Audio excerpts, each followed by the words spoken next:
Come thou fount of every blessing, tune my heart to sing thy grace. Streams of Welcome to 15 Minutes in the Bible with Irvington Bible Baptist Church. Today's reading is in Esther, chapter 4, verse 1 through chapter 7 and verse 10.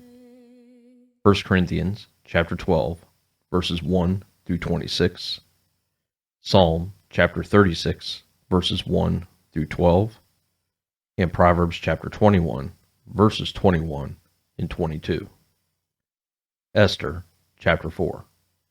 When Mordecai perceived all that was done, Mordecai rent his clothes, and put on sackcloth with ashes, and went out into the midst of the city, and cried with a loud and a bitter cry, and came even before the king's gate, for none might enter into the king's gate clothed with sackcloth. And in every province, whithersoever the king's commandment and his decree came, there was great mourning among the Jews, and fasting, and weeping, and wailing, and many lay in sackcloth and ashes. So Esther's maids and her chamberlains came and told it her. Then was the queen exceedingly grieved, and she sent raiment to clothe Mordecai, and to take away his sackcloth from him, but he received it not. Then called Esther to Hatach, one of the king's chamberlains, whom he had appointed to attend upon her, and gave him a commandment to Mordecai to know what it was, and why it was.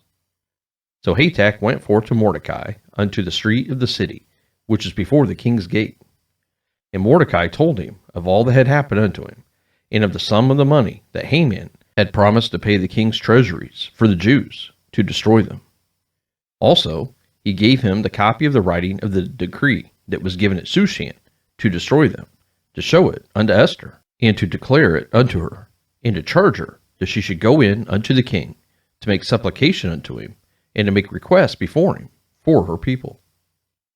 And Hatach came and told Esther the words of Mordecai. Again Esther spake unto Hatach, and gave him commandment unto Mordecai.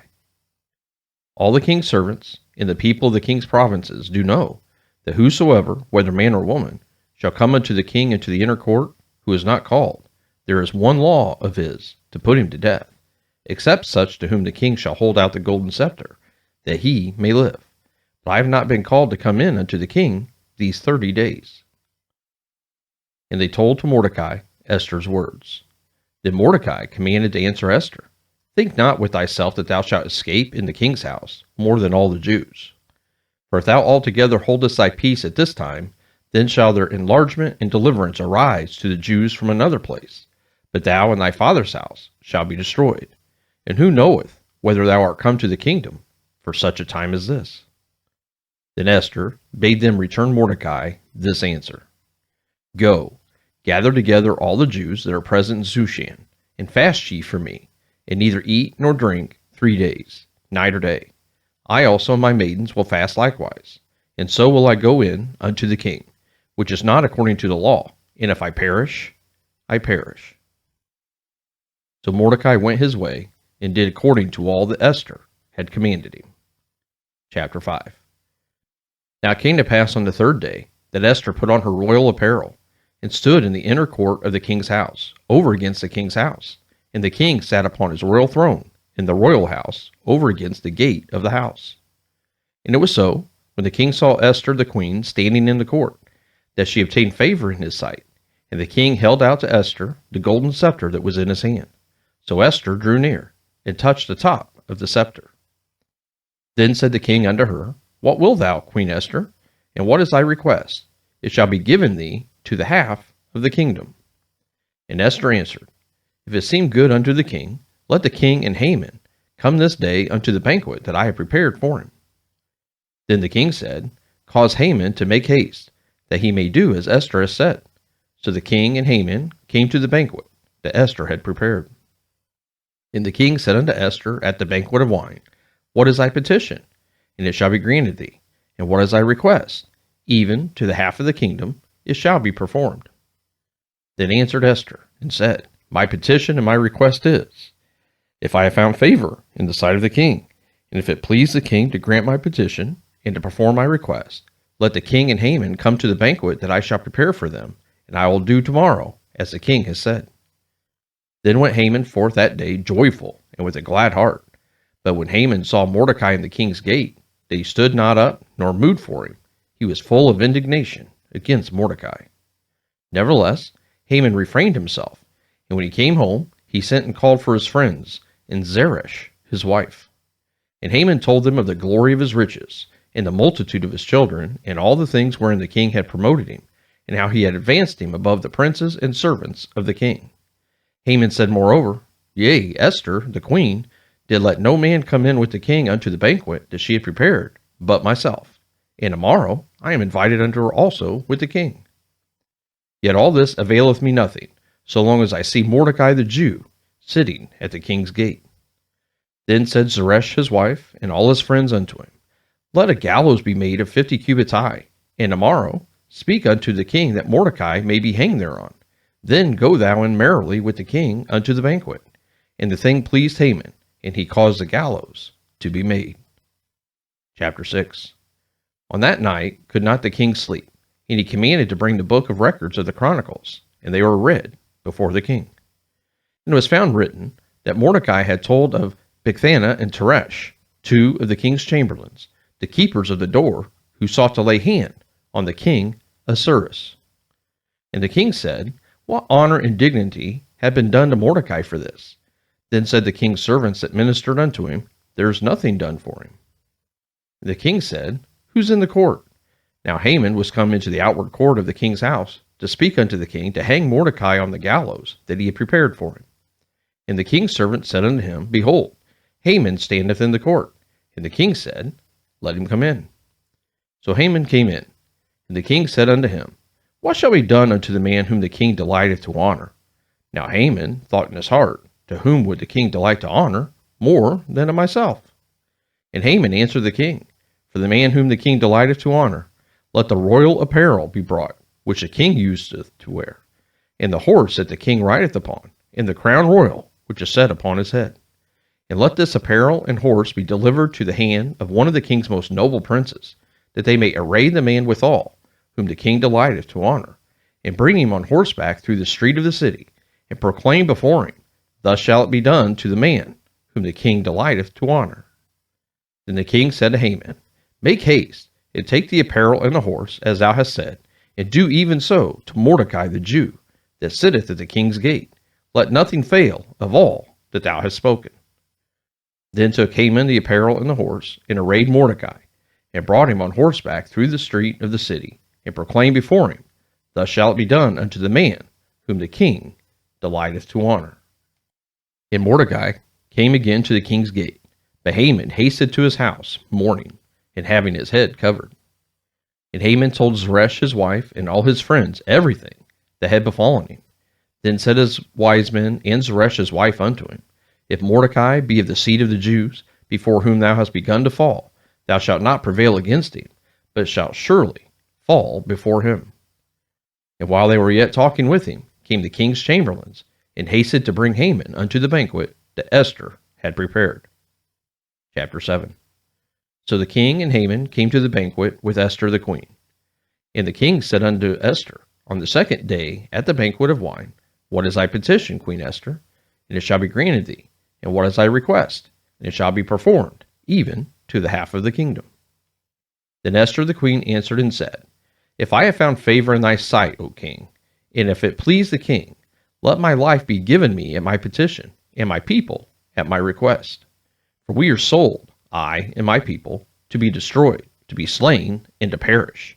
But if we had been sold for bondmen and bondwomen, I had held my tongue, although the enemy could not countervail the king's damage.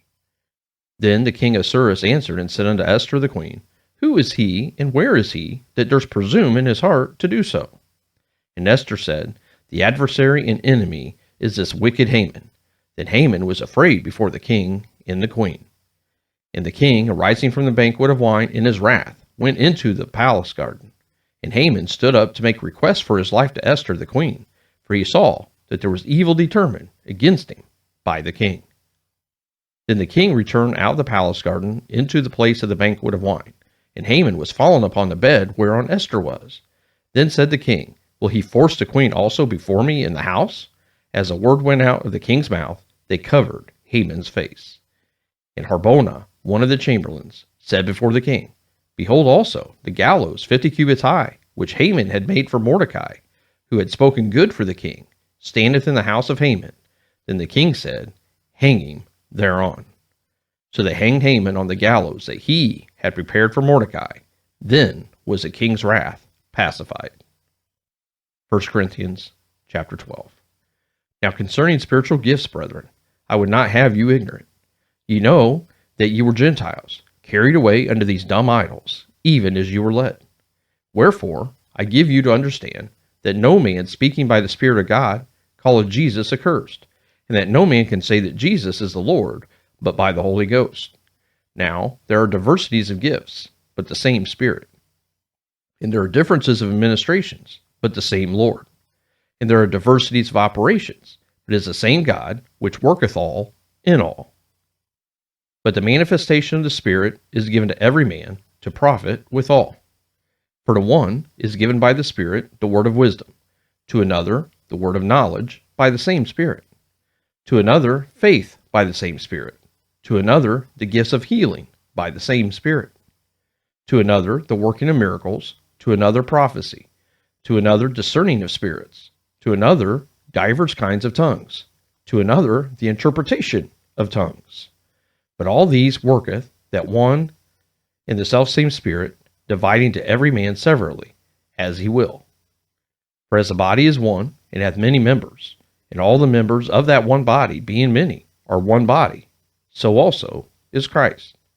For by one Spirit are we all baptized into one body, whether we be Jews or Gentiles, whether we be bond or free, and have been all made to drink into one Spirit. For the body is not one member, but many. If the foot shall say, Because I am not the hand, I am not of the body, is it therefore not of the body? And if the ear shall say, Because I am not the eye, I am not of the body, is it therefore not of the body? If the whole body were an eye, where were the hearing? If the whole were hearing, where were the smelling? But now hath God set the members, every one of them, in the body, as it had pleased him. And if they were all one member, where were the body? But now are they many members, yet but one body. And the eye cannot say unto the hand, I have no need of thee, nor again the head to the feet, I have no need of you. Nay, much more those members of the body, which seem to be more feeble, are necessary. And those members of the body, which ye think to be less honorable, upon these we bestow more abundant honor, and our uncomely parts have more abundant comeliness. For our comely parts have no need, but God hath tempered the body together, having given more abundant honor to that part which lacked, that there should be no schism in the body, but that the members should have the same care one for another. And whether one member suffer, all the members suffer with it, or one member be honored, all the members rejoice with it. Psalm chapter 36.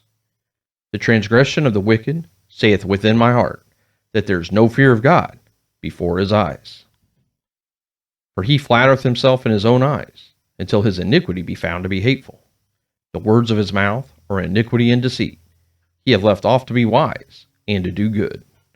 He deviseth mischief upon his bed. He setteth himself in a way that is not good. He abhorreth not evil. Thy mercy, O Lord, is in the heavens, and thy faithfulness reacheth unto the clouds. Thy righteousness is like the great mountains. Thy judgments are a great deep, O Lord. Thou preservest man and beast. How excellent is thy loving kindness, O God! Therefore the children of men put their trust under the shadow of thy wings. They shall be abundantly satisfied with the fatness of thy house, and thou shalt make them drink of the river of thy pleasures. For with thee is a fountain of life, in thy light shall we see light. O continue thy loving kindness unto them that know thee, and thy righteousness to the upright in heart. Let not the foot of pride come against me, and let not the hand of the wicked remove me. There are the workers of iniquity fallen. They are cast down, and shall not be able to rise. Proverbs chapter 21, verses 21 and 22. He that followeth after righteousness and mercy findeth life, righteousness, and honor. A wise man scaleth the city of the mighty, and casteth down the strength of the confidence thereof. Thank you for joining us for 15 minutes in the Bible. Seal it for thy courts above. Here's my heart, oh, take and seal it. Seal